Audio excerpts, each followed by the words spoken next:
Kale mwebale kubanga mutweyunzeeko nga tugenda kutandika programu yaffe. Olunaku lwaleero tugenda kuba nga twogera ku ntuuko. I don't know bw'atulaba oba entuuko ogitegeera otya oba destiny yo. Bintu bingi nnyo bulamu butuyisa mu it's a roller coaster, you know. Tuyita mu bintu bingi nnyo naye tulagawa at the end of it all watugukirawa wetuggukiraawo Mukama yategeseewo ye wano along the way, along the journey awo mu journey awo ebisoomooza bibeerawo naye olina okusigala ng'oli focused newankubadde nga waliwo distractions here and there newankubadde nga waliwo ebintu evil forces ezo ezivugira eno direction genda eno kwata eno naye nga Mukama ye bw'aba nga yakutegekera ekintu maybe kibeera kikyo naye okituukako otya. Awe tugenda okuba nga tutandikira. Pastor Charles Kasirante, uli otya? Jendi Mkwano Stella, praise the Lord, and a very good morning to you and your listeners. Thank you. I'm excited to be here, by the way. Okay. And we're done with the show. Thank you so much. That means a lot. Thank you for the gifts. My name, Bademba Gambia, Destiny Matters, Insights for Answering God's Call. That's right. I love it. This is a gift, but it's well signed. Unveiling the power of purpose. That's right. Oh my goodness. These are all under destiny. That's right. Destiny Matters However, I've never had anyone using that word before. In that line. Magenda. Etugaita magenda in my language emanyi naye tell someone has been arguing for a long time nti bwegaba magenda that talks about a journey. And Tuko sounds more like the actual place to arrive. So that's also a new vocabulary for me in Uganda. For the longest time mpuliranga Mukama yanteka calling ey'okuyamba abantu okushapinga magenda gaabwe oba gye balaga okusinziira ku scriptures era bwe mbanga nkola podcast zange zenkola ntera nnyo okufuna abantu kubanga stories z'abantu zituyambako okutegeera nti omuntu osobola okukyuka. Small beginnings, great endings. Pastor Charles Sokokomawa. I've been stalking you for quite some time, and I realized that bano abantu bano botera okuchaza baina stories buli omu alina angle eyo buli omu alina obulamu bwayiseemu and I loved, of course, nayiseeyiseemu mpola mpola but there were people like Cute Kai. You had Cute Kai and that was amazing. And the way he was singing to the Lord, the past and what the world uses to judge him. Exactly. That was powerful. And of course I saw Roger Mugisha explain to us the power, not the power, but the angle of deception and fear. Yes. And also Pastor Isaac Iwewe, so of course nae mukwano go and is your spiritual father. He was talking about humble beginnings. And of course, I've seen so many other guests on your podcast. We've had Grace Nachimela there. We've had... I mean, people should look out for that. You should go and check out that podcast, Destiny Matters, on YouTube. Yes. It's powerful, but again, you want to badogera ne kubantu bo chaziza, oba boyogeddeko nabo, ne stories zabo zenjawulo. That's why I brought this up. Yakubanga kituyambako nnyo, omanyi bw'otunuulira obulamu bw'abantu abalala, ofuna picture nti ebintu bisoboka.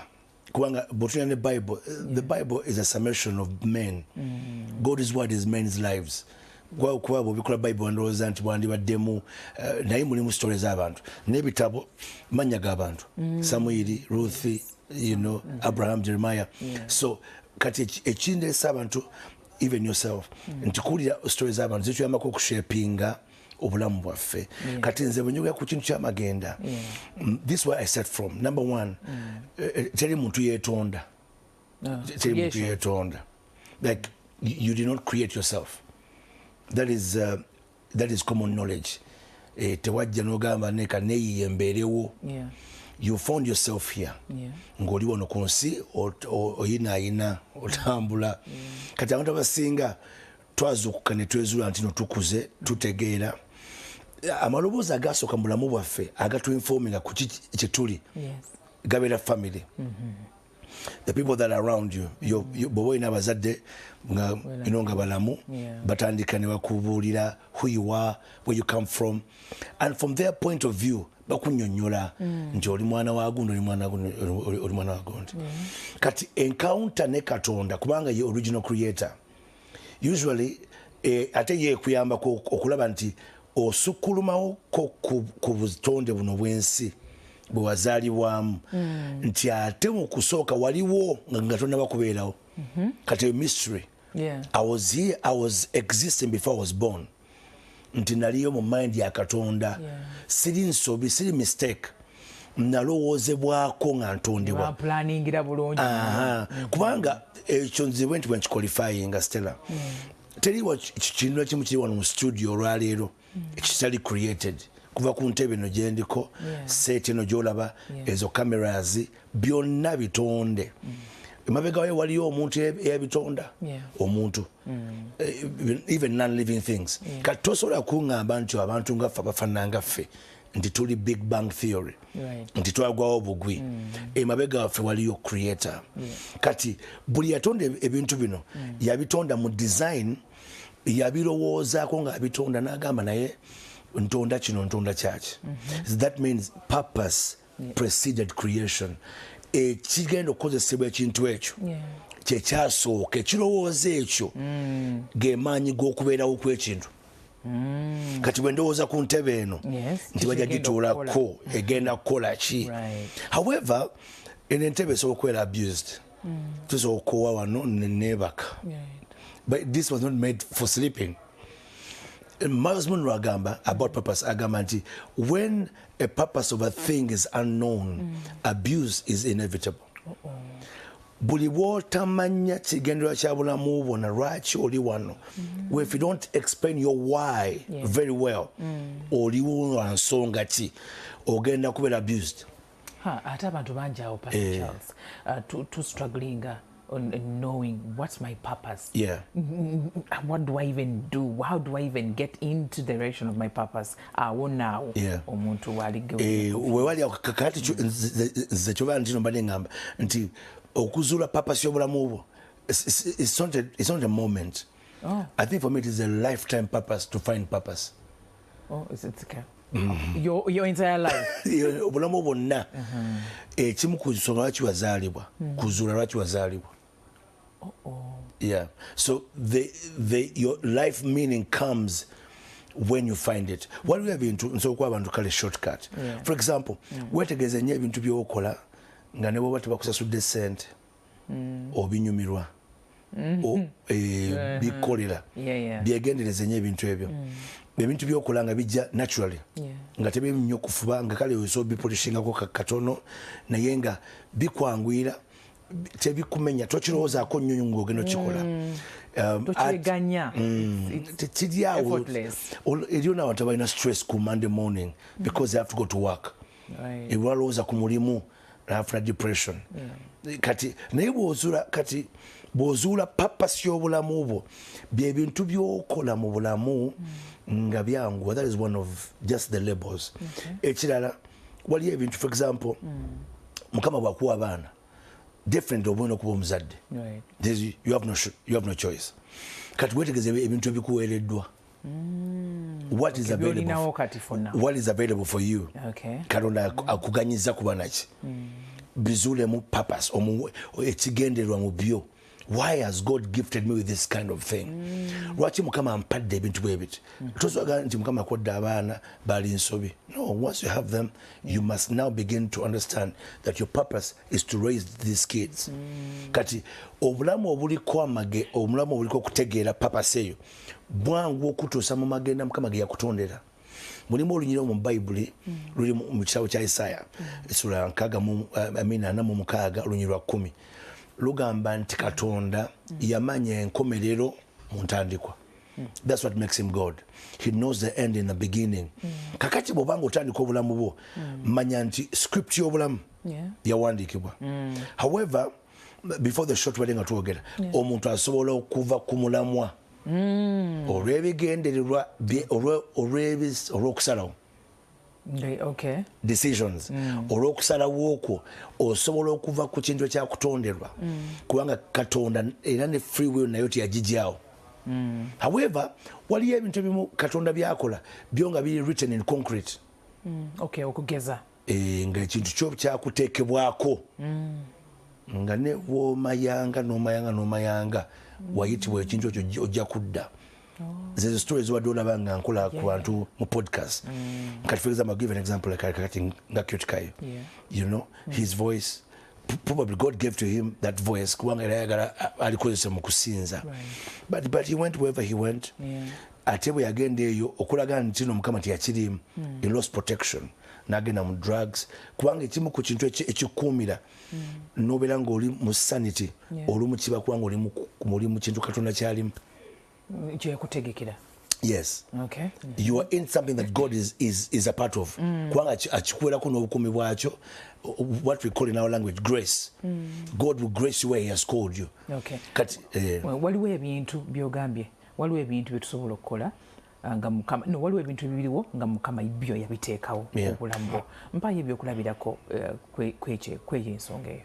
Ng'ebintu nga byakwitibwa. Yes, nga kyo ne bwogenda at the end of the day. Yes. Yeah, it's kati bingi nnyo ebisinga okubinkoza examples ziri mu Bible. Naye bw'otunulamu obulungi mu bulamu bwaffe nga wegambye Katonda ye mutonzi. Ye yalowooza. Waliwo ekirowoozo ekyali mu Katonda ekyateekesawo Stella. Kakati bw'otunula for example obulamu bwa Yesu. Yatambula emyaka gyonna 30. Yakola ebintu bingi before 30. N'abajja n'akolako wa taata we mu kabajjiro naye ebirala nga sikwe kuyitibwa kwe. Actual purpose yali emulese ku nsi yali yakufa ku musaalaba. Kakati era bw'atuuka ku point ey'omusaalaba owulira essala bw'owulira ng'asaba Yesu agamba Mukama bwe kiba nga kisoboka kinzigibweko nesinga bwenjagala. That means according to the will of God there was something written in concrete. Nga Yesu lwakuba nti ye amagezi ge yege yatulaga yakwata okwagala kwe n'akusubmitting amatu wa will ya Katonda. Kati byebyo ebintu nti mu bulamu bwaffe bw'ozuula Katonda n'ofuna enkolagana n'Omwoyo Mutukuvu n'okusaba n'okumanya Katonda basically ebimu nyinza okuba nga language emu gyenjogera abamu tebagitegeera naye n'omanya Katonda kale n'osabangako n'omunoonya akuyambako okutegeera lwaki nakutonda kubanga essanyu ly'omutonzi yenna ateekawo ekintu kwe kulaba nga kiyatonda kikola ekintu ekyo ekyakitonderwa.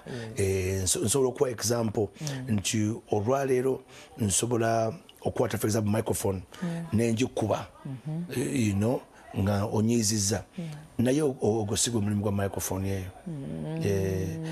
The core purpose of that microphone was not that. Wadde ogwo nagwo gugikoze n'obulumi obufunye but it was created for a particular purpose to amplify my voice. Kati essanyu lya Mukama libeerawo kwe kulaba nti byeyatutondera ku nsi ekyo bituukiriza.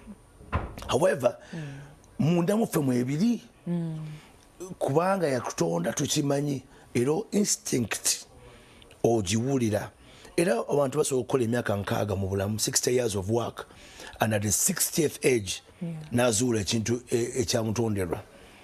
Kyova nti obuuzo n'osanga omuntu nga yasoma engineering n'omusanga nga ali running orphanage kwegamba nga yakita n'akola ekintu ekireeta fulfillment kubanga that's what I was looking for. Something that brings fulfillment. Exactly. Kikuwa muli okujjula n'owulira nga otuukirizibwa. Yes. Kati waliwo munda mu gwe ekintu nga terina level ya ssente level ya mikwano eswa kukusa kintu ekyo okujjako okutuukirizibwa kukola ekyakutonderwa. Ebyennyanja biwuga ebinyonyi bibuuka abantu batambula buli omu mu design ya Katonda buli omu yamuwa ability ye nejja operatingira era bujengege mu mazzi egenda kufa. Wabeerawo ebintu of course ebitu distracting ndo kyogeddeko n'otugamba nti waliwo ebintu bye tusobola okukola nebitujja ku mulamwa ebintu ebyo regardless bwe tuvaako ate Mukama n'atuwa ekisa ne tudda. So what are those bw'aba kikuwadde baba chikuwadde. What are those things? Yes. Okay, bye tusobola okukola ne bitujja ku mulamwa, and of course omuntu ayinza atulaba ayinza okubanga alina byakola naye nga tamanyi nti bimujja ku direction mukama ate gyamutaddemu. Ndowooza Mugabe government, number one core value is to kintu kino tebatera nnyo okukisomesa wadde ne mu ssomero wadde ne mu famire zaffe. Tuyigirizibwa kugaggawala, kukola ssente, era what we call success is nga nkikubye nvuga emmotoka nnene, amakanzimbe manene, oba nfumbiddwa oba ki. That's what we call success. But no one is talking about the fact nti nno watondebwa ku nsi ng'olina ebintu mu ggwe ebyokuwa ensi. So number one question olina okubuuza, am I contributing? Wendi mpulira kubanga it's not about am I appreciated, but do I feel like I'm contributing? Nze mpulira nga nina kyempaayo, nina kyengattako. Kubanga ne bwebera olaba for example so ofuna obufumbo n'ofuna omuntu gw'oyagala, naye down the road n'okizuula nti nno owulira nga towera mu marriage eno kubanga towulira omuntu ono either si gweyo omuntu kyolina si kyeyetaaga oba for lack of a better word tomugattako kubanga n'obwetaavu bwe gwe si kyolina okucomplimentinga. Era ojja kusobola nti no relationships eziyimiridde, whether they are business partnerships, marriage or whatever, zikola nnyo nga zeecomplimentinga nti nina ekintu ekiri mu kitala kyeyetaaga ku nze. Kati when you're in that kind of relationship, a compliment owulira nga you're contributing, eyita fulfillment mu bulamu. However, sometimes nakyo kimanyi okutomeza abantu kubanga osotuwako ebyokulabirako Pastor Charles. For example, in the example you're giving us of marriage and everything, if you feel like you're adding something to, maybe you have value, there is value, inachogata ku family, abana, maybe, in nurturing of the children, or guiding and something like that. So what better way into which too? Yes, exactly. Ebimu kubgo oyino bizula. This is my contribution. This is what I do. Ate chikuwa okukusibwa. Satisfaction and fulfillment. Ngo echo oberanga you're looking for your kugamba toina chononya oli ne wata kuwa back. Kubanga for example look at children. Teri muntu alabira abaana be ngagamba nti abaana abo kambalabirire oyo kasiba ntu oyo bwana akula n'asoma ajja kunsasula. Nakubadde webiri ebimu. That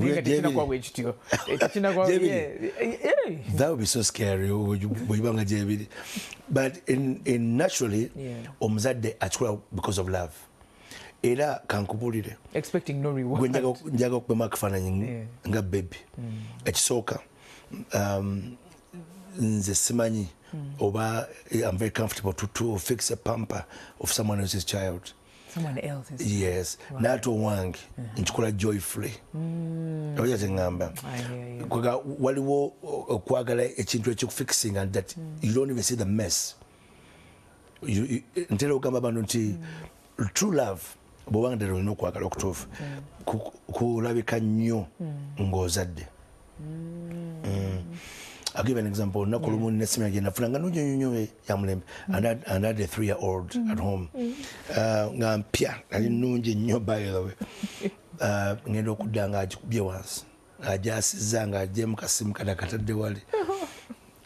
So ne mutunuulira n'awanika obukono bwe n'agamba daddy kigamba ne musitula. But I could imagine if it was somebody else. Right. Ogwo musango gwera luzira ompese yange. Right. So there are so many things you can compromise because love is involved and you find purpose. Era ebintu bingi ojja kuzuula nti n'ebintu ebirwanyisa abantu mu maka ne mu bufumbo kubanga kintu bakinga nga tekiriko purpose. Tosobola kufumbirwa basically in the areas of love. Oyogedde kuwagala. Kuwagala kisoboka okubanga omuntu ayiga obukyayi oba because omuntu omu yagamba okuyigiriza okwagala kyangu because it is natural, it's effortless really.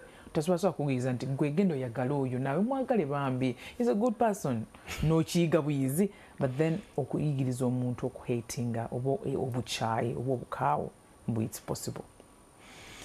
It can be developed because of what you fed into. Yes, omuntu aso ku feedinga kati kya ku feedinga ne informinga emotions eri omuntu. Abantu of course abantu banya abakyali bannaabwe nga bakola nkyayira ako. Yeah. Naye nga naturally waliwo ebintu ebitubeeramu nga gwe bw'oti bw'oli nga that thing overrides other things. Waliwo kawo nga ne bweyagala okukyawa omuntu n'omunyiigira n'omublocking ate bw'omulaba ate n'owulira ng'oswadde n'obyerabira kubanga it knew something else overrides. Naye obadde ongamba ku kintu abantu bakola decisions ne bava ku Mukama kye yabasetingira. Yes, era abantu bangi nnyo bafa nga tebatuukiriziddwa. Yes, nga bali empty naye nga akoze byonna nga ne sente yazifuna. I've seen people, I saw a video on TikTok oli omuyimbi nga akikubye sente azebasemu bw'ati nate nga akaaba. She's literally crying. Kubanga sente is a means of exchange, but it does not really in a way it can buy happiness but not fulfillment. Money can buy happiness, by the way, but not fulfillment. Waliwo ekintu munda mu ggwe okutuukirizibwa. Abantu balowooza relationships osanga omuntu gweoyagala nakuba biki all those things bring happiness. Naye okutuukirizibwa kuli anchored ku purpose. Era bw'ozuula marriages eziri happy be bantu ababiri abajja wamu ne bategeera nti obufumbo bwaffe bulina ekigendererwa. Yeah. The other example is ekigendererwa kikusustaininga nga waliwo opposition oba n'ebizibu. Purpose y'obulamu yeekuyisa mu bizibu by'obulamu. Kati okimanyi nti no tulwaleero n'oba ofuna entalo mmeka ku gy'okolera oba gy'osula kisinzira. I'll give you the best example. Bw'ogenda ku American Embassy oyagala visa ya America, kansala naakuvuma nagala gwe omukazi gwenyinde nene omutwe omunene amatwe wabaki naye nkuwadde visa. Are you going to turn back and insult her back because you're really hungry? Because what you went for, achikuwadde vile fulfillment ezze. Katsoke tumemu katoni nyo Pastor Charles. Bwe tukomawo ate tutunuulire ebintu ebisingakaawo ebikwatagana n'entuuko zaffe mu bulamu. Tovaawo. Kale, okyekumidde wano ku NTV Spark TV tugenda maaso twogera ku ntuuko. Pastor Charles Kasonte yagiise amagenda. Kati ebigambo ebyo bibiri naye I think bitegeeza ekintu kyekimu. At the end of the day waliwo oggukira wali nga byonna biwedde. Watwadde example emu ey'omuntu nga afunye sente mpitirivu nnyo naye nga muli munda tufunye kujjuzibwa tulina ssanyu bulungi. And there are so many people like that who have gotten things and you're like, hey, why aren't you happy? You're married, but why aren't you happy? You've gotten a promotion, but why aren't you happy? Nga munda muli awulirwa basikyali. I mean, abantu betugidde mu nyumba y'ebisenge 11, 11 bedroom house. It's like your dream has come to pass. Naye nga waliwo ekibulawo. Obulamu buno busukkawo nnyo ku bintu byetufuna. Katonda yatutonda with an ability to give to the world. Waliwo ekintu ekiri munda mu ggwe.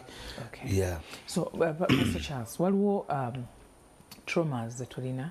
Tulina our past ebyayita byaffe nga bitulinako ebiwundu. Naye ebintu ebyo is there an incident where we can be stuck in the past or traumatized by childhood events that to get to losing a focus of what we're supposed to be doing? But I can tell you also on trauma, and there was a 90% or 99% of Ugandans are traumatized in one way or the other. 100%. Abantu bali traumatized. Kugamba tubeera mu nsi gy'otambula nga tusobola nakwata simu yo bulungi. Bintu bingi abantu bayise mu bintu bingi. But also bagamba nti mu families ebintu byonna bisooka okukubaako mu bulamu ebirungi n'ebibi bitandikira mu family circles. So abantu bonna abafuna ebizibu whether bali molested oba ki byonna biri awo mu ba relatives tebisukkawo. So family plays a very big role mukula kubanga yebe kusalirawo for a long time ekolera decisions kutuusa lw'ovaamu weekolera decisions. Kati bw'osanga abazadde abataali influenced na mwoyo mutukuvu oba na Katonda abatali informed abatalina kulowooza kuno kati eri abantu bannyo nga tebali bazaalibwa naye tebakuzibwa tebali parented kati nganze nze n'emboozi gyesanyumyako waffe at all owasaani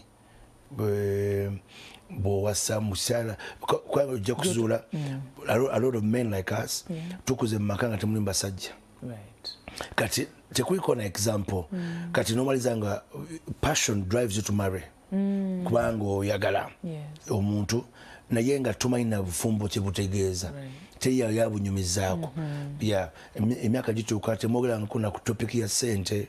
How do people make money? How do you retain money? Kubanga n'okuba tezaaliwo mwalina bizibu byerere bikaseera you grow up seeing your mother struggling, you know. Kakati ebiseera ebisinga family setting tekwa chance. However bwe tukula tuyingira mu bifo ng'amakanisa or different clubs n'amasomero ebintu ebitanga okutuinforminga mu ndowooza yaffe n'ekyuka kubanga omuntu nga bw'alowooza bw'atyo bw'ali. oyogedde mukulira family omukangeze omutali father figure but wano family esabire yawa awamu makulu kyagali awo Pastor Charles omanyi at some point mu family wembamu for example a family tree if the head of the family kugamba yeetaba mu ssaala mu kusaba mu kuteekawo values family zeyimirirako and all that mu family yeyimirirawo bulungi nnyo taata naye akyaddemu amaanyi ekyo actually ndowooza obuzibu obusingayo mu setting yaffe eya Uganda oba abaddugavu ye absence y'abataata. Yes, bataata tebaliwo nnyo. Recently nabadde at a certain school Jordan Academy ku Masaka Road nga badde they were graduating some kids, so nabadde I was a guest of honor there. Nensaba abasajja abatata bayimirira abazze for their little babies, and there are quite many, but still they were the minority. Era nga olwa nti your story buli kaseera nti bamaama babaddewo but the fathers are not there. Kakati when it comes to the place of prayer mu family faith eno oba okukkiriza oba okusaba oba okumanya Katonda kuzimba kinene nnyo mu bulamu bw'abantu. Senga abantu bali bamanyi fabric y'okuba nti family erina Katonda abantu bandibadde bakigula kubanga ebintu ebisinga tetubimanyi gavumenti no tuba tufuna discoveries kati abantu bonna ebintu bye basinga okumanya bakita nsigo seed nti mu family wano bwe mukulanga muinamu entisa ya Katonda omwana mu teenage age awo ne bwavaako ensigo enegene mulondoola emwita nemukomyawo. So okusabirawo mu family if you're Christian or whatever faith you are kireeta abantu okutegeera nti ffe bwetu bwe tukkiriza kubanga abantu abasinga I'll tell you nti belief system y'omuntu playing almost 80% ku success y'omuntu. Okkiriza otya? What is your belief system? Olwaleero bwenkera kumakya nga nzikiriza nti no bwensanga omukazi kumakya as a first person nfunye ekipali, that's a belief system. Okitega kyengamba kati bwe mba nina kyenzikiriza munenzikiriza nti mbadde nvuga emmotoka embwa neesala nfunye that's a belief system. However bwe nyanjula Katonda kati nganze gwe mmanyi eri abaana bange embalaga nti mu Katonda tuwangula bw'ofuna ebizibu saba ye mukwana atabulawo. These are seeds that you carry even in your adult life. Era osanga omuntu nagamba ngali myaka 6 naye nga yanga mwana mutono nagamba jjajja wange yangamba yansabiranga bwati. So okusabira nga family nga abaana bakula ensigo zino tezifa ne bataata obutasigala waka ku Sunday maama neyetika abaana nagenda nabo ekyo kyogereko nnyo, you know, and then they stay home and then bwakomawo abasajja tebasaba nnyo oba lwaki tebasaba nnyo but then okikatiriza the importance of father daddy ate nekirala abaana tebakola byetwogera. Yes, abaana boogera bye balaba. children do not do what they are told, they do what they observe. Kati bwalaba nga tosaba nga gomga magendo sabe. Ekyo ntusanga families abana bambo bawa testimony nti nze natandika okunywa omwenge nga n'emyaka 6 kubanga it was all there. Nagezaako n'abeera hooked until they are 40 nga ali addicted alina okugenda mu rehab naye nga yakitandika muto. Okay. Waliwo ebintu byebadde otubulira Pastor Charles nga ffe tusobola okubyetuusaako ffe bennyini ne bikyusa entuuko yaffe. Is it possible to kisoboka okukyusa entuuko yo oba amagenda go? Kubanga ebiseera ebisinga olumu oba togamanyi. Kati for example bw'oba tomanyi gy'olaga wonna destination. Kati bwenkera ku makya ne nga simanyi gye ndaga ne bwe neesanga e Masaka ngambo osanga gimadde endaga. So ate bw'obula first question omuntu yenna bw'aba anaakulagira akubuuza oli luddawa. That's the first question.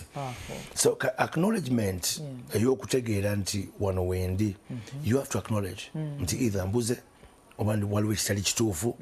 I don't like what I'm doing. I don't feel right about this. Ekintu ekitwala abantu ku biragalalagala waliwo kye baagala okufiiringa okujjuza kiri awo. Kakati ekintu ekyo kiva kuba nti nno obulamu bwo buli out of purpose. Nzigankuli abantu balitegeera topic eno ne bagipracticinga. Abantu bagenda kubeera more productive first of all. Abantu bagenda kusavinga obudde kubanga n'ekyokubiri waliwo ekintu kyenyaga abantu bategeere life obulamu nze mbuyita gift of time. Katonda bwakuteeka ku nsi n'akubeerako ng'oli mulamu akuwa bulamu. Ekyokubiri birthdays tobala myaka gikugattiddwako. Okusinziira ku nze ku ndowooza yange bala emyaka gy'osigaza kubanga year setting anaga nkale ngenda kuwa 7 kati buli mwaka gw'oyisaawo okendeeza. Kati if you turn 35 weebuuze nsigaza emeka. Nyoba togimanyi. Obwino okugimanyi kuba Bible egyogera. Ogujja egyogera. Ate gye ngamba si gyakufa. Ngamba myaka egy'omugaso. That's powerful. Kubanga togenda after 70 there's not much you're going to do. Ate ne Bible nayo ekyogera mu Zabbuli. So nti 7 oba 8 nga tuli b'amaanyi. So tubala gyakufa. Egyo si gyakufa. Egy'omugaso ensi ekufunamu kikyogatta ku nsi kikyogatta ku bulamu bw'abalala n'oku bulamu bwo. We wajja ku nsi wakaaba bonna ne basanyuka naye bonaagenda banaakaaba nga gwoseka. What have you added? Ennaku zino tulina youth camp ya Destiny Matters ntwala abavubuka somewhere nabadde mbagamba Jerry, it's already happening. So abantu abakati bali late eri eyo Ntebe nabadde ngamba abavubuka bano and there are many, they're from everywhere all over Uganda. Kati ngamba mu Bible omwo Jesus began ministry at 30. Joseph was a governor at 30. David was a king at 30. There's a mystery of the age 30. Bw'oba olina ebintu byotafuuse ku myaka 3 kiba kizibu nnyo okubifuuka. Kiva nti kino kyobadde ogamba ekya famire kikulu kubanga bonna olaba nti ku myaka 12 Yesu yali ali mu temple. At 17 Daudi ng'akasuka jjinja atta Goliath. At 17 Yusuf yali amaze okufuna ebirooto. That means your teenage life determines your 30th age. Kati unfortunately abamu kuffe ate kwasa tukutandikira obulamu. Life begins at 30. But of course twogedde ku challenges along the way. Mu magenda gaffe along the way wabeerawo ebitusoomooza ebitusikano ate n'oddayo emabega ate n'okumawo maaso and then all that. But then tubulireko ko ensonga y'okulemerako n'ogamba nti kyenkutte ngenda kiremerako paka bwe nkiggusa. In my book here, which I want people to get, it is all over bookshops in Uganda. Mujakafuna njogera ku musajja eyasooka ku nsi okuteekebwako Adam kusinziira ku Bible. Yateekebwako naye Adamu ono njagala gwe omutunuulire talina reference, talina gwakoppa, talina gwayigirako. Era ekiri interesting nti Adamu yekka yateekebwa ku nsi nga tazaaliddwa. kubanga Adam, how is that? he was the only man who was not born. Yes, after Adam, all of us are born. Ffenna batuzaala tulina bataata. Adam ye batonda mutonde, bamutonda mukulu. Yajja ku nsi nga olwedde atambula nga musajja mukulu. Era Adam abakubeera nga if Adam was born probably n'ataka nga baby, he may not have walked. Kubanga yandibadde nga atambula nga nsolo, yandibadde atambulira ku magulu ana. Kati Mukama yalina okumutonda nga mukulu atambulire ku abiri. Kati bonna bonna abaddako tuzaalibwa, golooza ki ekituwa inspiration okutambula bwe tulaba nga batambula. Nga tetunakigenda wala, waliwo ebintu bye tukola nga bituwa essanyu wabula nga tebituwa fulfillment. Wakyogeddeko wali. Yes. N'otuwa example y'omuntu ng'afunye sente jejeje naye nga tetafunye muli munda. So tusobola okubeera ku kintu ekyo lubeerera nga gwe kikuwadde essanyu, ekijja kyonna nga kikuwadde essanyu, oba kimenya amateeka oba ki nga gwe kyogendera nakyo. Isn't that dangerous? Very, very dangerous. Era kyovula nti bw'obanga your ultimate purpose in life is to find happiness. Kizibu kubanga happiness is short lived. Era kyovula nti ku 31st ng'omwaka gutandika bantu bakuba fireworks ne balekana mu dakiika 10 ne beebaka. So that is happiness. Naye purpose driven life is different. Nti buli lunaku nnoonya ntuukiriza ntya Mukama kye yantondera. Ngattako ate munne Katonda yeewuunyisa. Once you hit the road called purpose forever, every year God adds a new level. You begin to matter more, influence more. Nze katulwayo ndi wano ku NTV. Ekindeese wano kubanga mbadde nkizimbidde emyaka egiwera. Nzija nzimba njogera n'abantu, smaller groups. Naye eventually bw'otandika okukola kye wayitibwa okukola, Katonda yamanyi okukikuza n'agenda ng'akibikula ng'akikubikkulira ate munnange kiri fane akuwa grace yakyo. Abantu abazudde purpose tebastrugglinga. Ekintu kibakola ku bo, it is second nature. Yes. Ate tekiri wardingirawo, but once it starts to reward, it is forever. You say second nature, what do you mean? Second nature in such a way that it is so flawless. Kati ngaze nebanga bwokola program yongo otubuuza ebibuuzo. It's just like togenda kuddawo osule nga wasuze otunula kubanga enkyo ina. Yes, but it's to you, it is there. It's like you're made for it. Olabika abantu nga balinganga akwewuunyisa kubanga era ntera okwekiriza nti creativity will always be in the area of purpose. Otonda nnyo ebintu kasita weezuula mu kintu Mukama kyakwetira okukola. Obeera creative. Yes. Ate n'ebintu obiraba in a certain way. I'll give an example. Nali ngamba ajja abavubuka ne bagamba nti no tosobola kubeera nga otya ekiwundu muli mu famire waka nga buli wolaba omuntu alina ekiwundu agamba ate n'ogenda n'osoma obusawo. Right. You know? Naye akaana akanaalabirira akanabeera mu medicine okalaba akanaba kaingini okalaba bintu bino bibeeramu mu bantu, but also we must differentiate careers from purpose. I can have a whole different career. Yes. Okay. To live. Bulamu buno kubanga nsobola okubanga nasoma mawulire nga omwezi just sent, but don't forget to find why did God create you. Okay, and you've told us one of the ways that we can find out why Mukama yantonda ayagala nkole ki, ayagala ngatteko ki ku nsi, omusaba number one. Mukama ndaga. Yes. Because ogambye no tebabisomesa mu ssomero, togenda bakusomesa kati bw'olaba bw'oti kati awuye purpose yo. Otugambye obubonero obumu nti ekintu kino kikuwa fulfillment, kigattako ku nsi oba ku famire oba ku ggwanga lyo, so which is very powerful. Akabonero akokubiri gift.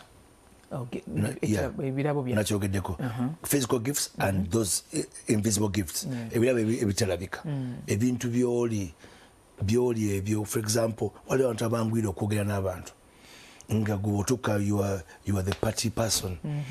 There's something about that. Mukama teyakikwera bwereere. Gifts are a means to where we have been called to attain. So that ndio mkama so kuita mu music natakuwa gift ya kuyimba. Yeah. Ede wawuliranga amanange nina kayimba nete mufa ku dobozi. Nze usually ngate ogamba abantu bobanga dobozi ngatulina then maybe bigambo biwandike oba byogere. Maybe your gift is to say those words. Or to write them, but not to sing them. Okay. It makes a whole difference. Exactly. Mukama that's why kuita mu area mwata ku gift nze.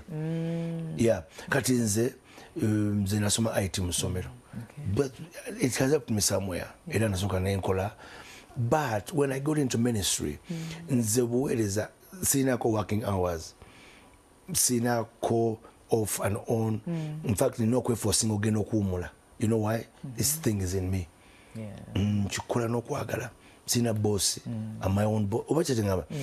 I'm pushed by my own thing. Yes.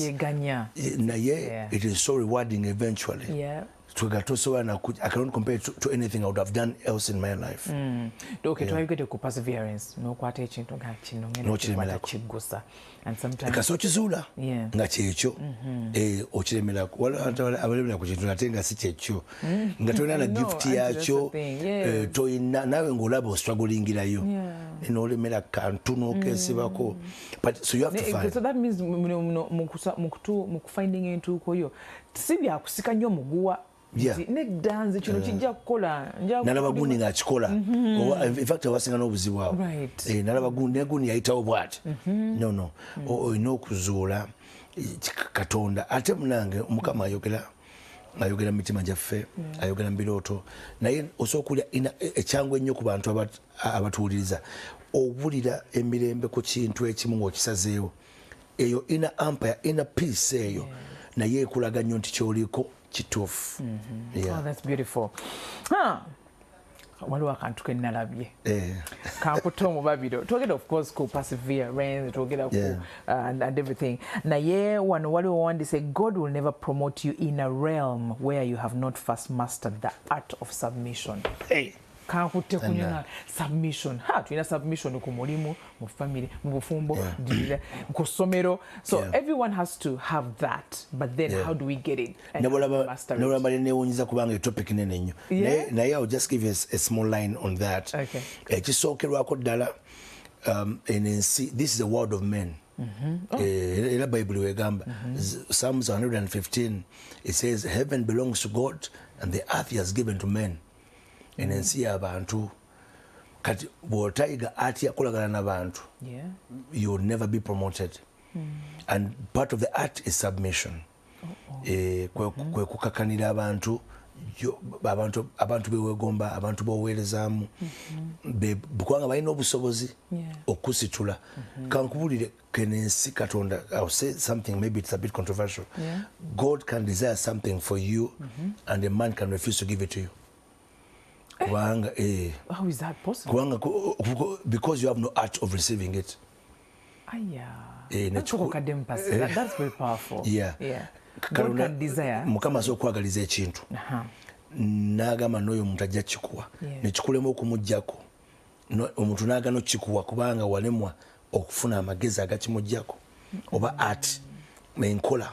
Era ng'emu ku yo ye submission. Kwe kutegeera nti enensi abantu balina obuyinza. Olwaleero ntudde wano kubanga waliwo omuntu adalina obuyinza okumpita so akweyingiza wano.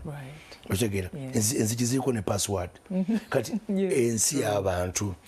You have to have that understanding. Era in my first book I write about the art of choosing people nti olina okumanya abantu bewetaaga mu bulamu n'abakwetaaga. Yes tolina kyogenda kukola ng'oliweka. But also you don't need everybody. So waliwo abantu abatamanyi kolagana abantu. They are loners. Ate ekyo kikuba abantu. One man army, one tosobola kumalako. Enensi y'abantu. Y'abantu. Era tosobola nti nze nakowa abantu. Ojja beetaaga mukwano. Somehow abantu balina okubeera part of your story. I loved it so much. It's on 118, that page. And I can't wait to read the rest of it. And of course, abantu abandiketaze nabo of course mugambe bookshops around Kampala. Yes. Neri copy Asoka. I think it's around. Yeah, that one mine again nagironkinga mu America nekati ngenda kuddamu ngikoleko wano nenga ku Amazon kweri abantu babiri wala. Okay. Tugyetagira ddala tulina eddakiika 3. Yeah. Mu ddakiika ezo 3 tuwumbe tulabe message ejja mu bantu baffe otunga bwotusiibula. Then also anything else that you want to add on? Yeah, of course I want to interest everyone who's been watching. Thank you for by the watching us to buy my book Destiny Matters. It's an amazing write. It took me a while to write it. Naddala abantu bonna abagamba njagala kumanya Mukama yampitira ki. This is the book to buy. Ekijja kuyambako kubanga mbagambye Adam, in fact we mpandikako mu katabo kuno teyalina reference yetamanyi lwaki waali.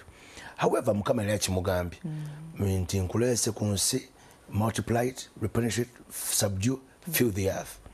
You know, era buli muntu ne bwoba tonakuzuula Katonda mugwe mulimu bwa Katonda. However pasuti yaffe okunoonya Katonda ne tumuzuula ne tumumanya nkulu amazaalibwa gatuusa ga Yesu in Christmas time nga tolowoozeza nnyo ku byokulya n'ebiki ebigenda okugulibwa ebipya nga famire mukuŋŋaaneeko. Mwebaze Katonda wansi so that focus ya Christmas ereme kubeera nnyo ku mmere n'okusanyuka n'okutiguka nga jjajjange bwe yagamba ebeere ku kumanya Kristo eyazaalibwa kubanga buli bw'oleeta Katonda mu bulamu bwo, one of the things the Lord does when you invite him in your life is to give you identity and to show you who you are. Okay. Tuyanze Pastor Charles. Banange nebaziza nnyo nange. Oyogedde ku okumanya Katonda. And then also let people read the Bible about the Quran or any book ezikiriza yo gyolimu Mukama byayogera bikulu nnyo kasita obisoma n'okira. Just one liner. Ffe tuli mwoyo. We are spirit beings. Yes, living in a body, having a soul. So me, I'm not the one you see here. Casing young, menga inside of me, I'm a spirit being who's going to go back to his creator. Right. Yeah. When you get the superstitions, I don't know whether our beliefs can shape how we live and how we do stuff. No gama tukaniza bwenzukuka nenga tuwensanga omukyala mukubo ngebyedda omukyala bwebazukuse kumacha ngwensoso kulaba ekyo kisirani kanzire yewaka. But then bw'obeera mu Katonda ugamba ugenda gwe nasanga kya kubeera wa mukisa gyendi ate nange kubeera wa mukisa gyali onakola ne weerangirako ebintu ebirungi era kuba inoga God Katonda oyo yampromisinga bintu nga ki yampromisinga good health, wealth, amagezi, okumanya n'okutegeera ojja kulabanga obulamu bwangu nnyo. That's right. Okay, okay. See, about to Pastor. Yeah, NTV and Spark TV. Thank you for having me on Mwasuze Mutya. Yeah, you can follow me on my podcast on YouTube. Yeah, the podcast is called Destiny Matters. Yes, on YouTube. And of course, church is House of Rest. House of Rest and House of Inspiration. So that is for next time. I'll explain that. Nagateko International. All right, thank you so much. Pastor Charles Kasumante bwetubetambudde nawe kenyino badde mulabi mulungi. My God, thank you so much. Amasimu munda tusonyiwako kubambi technical issue tegasobodde bambi kuyitamu, but maybe next time they will go through. And of course Mukama mbagaliza mwekumire mu kigambo, mwekumire mu kumanya Katonda, mu dini yonna gy'osabiramu, please twekumire mu Katonda kubanga Katonda so tugaidinga ne tumanya our purpose. Kale mbagala nnyo, Mukama bakumire. Mwera.